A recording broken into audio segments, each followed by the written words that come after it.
ગુસ્સીટોકના ગુનામાં કુખ્યાત bootlegger Alpu સિંધીની Vadodara crime બ્રાન્ચે ધરપકડ કરી।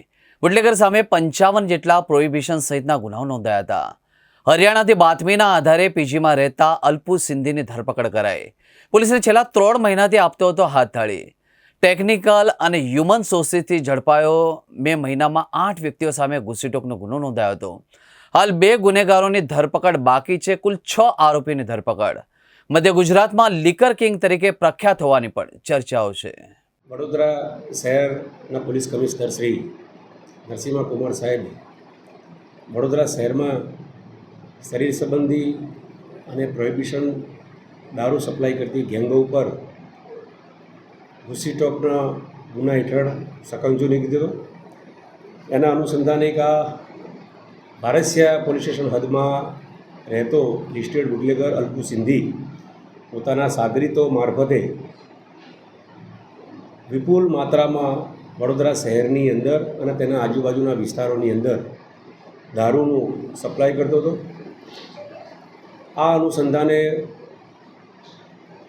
ભારસિયા પોલીસ સ્ટેશનની અંદર મે 2025ની અંદર ગુસ્સીટોકનો 8 આરોપીઓ વિરુદ્ધ ગુસ્સીટોકનો ગુનો નોંધાયો। આ ગુનાની તપાસ એફ ડિવિઝન પ્રણવ કટારિયા સાહેબ કરી રહ્યા છે।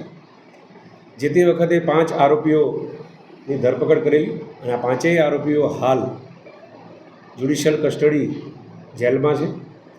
આ ગુનાનો મુખ્ય આરોપી અલ્પુ સિંધી પોલીસ પકડથી દૂર હતો। જે તે વખતે અમે જુદી જુદી શહેરો અને જિલ્લા બહાર તેમજ રાજ્ય બહાર ક્રાઇમ બ્રાન્ચની ટીમો રવાના કરેલી અને અમે ખૂબ પ્રયત્નો કરેલો અને પ્રયત્નના ભાગરૂપે અમને એક ચોક્કસ બાતમી મળેલી કે હરિયાણાની અંદર એ ગુડગાંવની અંદર એક ચોક્કસ જગ્યાએ પીજીની અંદર રહે છે। એ બાતમીને હ્યુમન રિસોર્સથી અને ટેકનિકલ રિસોર્સથી એને ચોક્કસ જગ્યા પ્રસ્થાપિત થયેલી અને ગઈકાલે રાત્રે અમને એ આરોપી હરિયાણા મુકામેથી મળી આવેલો અને એને આજરોજ હાલ વડોદરા શહેર લાવવામાં આવેલો છે। આ આરોપી આ અગાઉ વાસદ જિલ્લા આણંદ ખાતે એસએમસીની જે પ્રોહિબિશનની મોટી રેડ કે જેમાં 30 લાખ જેટલો દારૂ સપ્લાયમાં એ વોન્ટેડ હતો।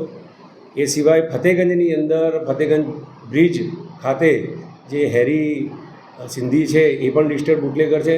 એ બુટલેગર સાથે પણ ફતેગંજ બ્રિજ ઉપર એપ્રિલ 2025ના એને મારામારી કરેલી। 307 જેવો ગંભીર ગુનામાં પણ એ વોન્ટેડ હતો।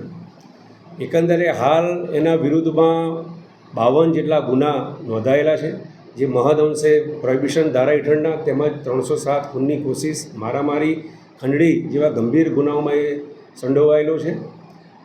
હાલ આ આરોપીને ફતેગંજ તેમજ ભારસિયાના ગુસ્સીટોકના ગુનાના કામે જે તે આઈઓને સોંપવાની તજવીજ હાલ ચાલુ છે અને એ સિવાય અન્ય કોઈ આરોપી સંડોવાયેલો છે કે કેમ તેની વધુ પૂછપરછ હાલ ચાલુ છે।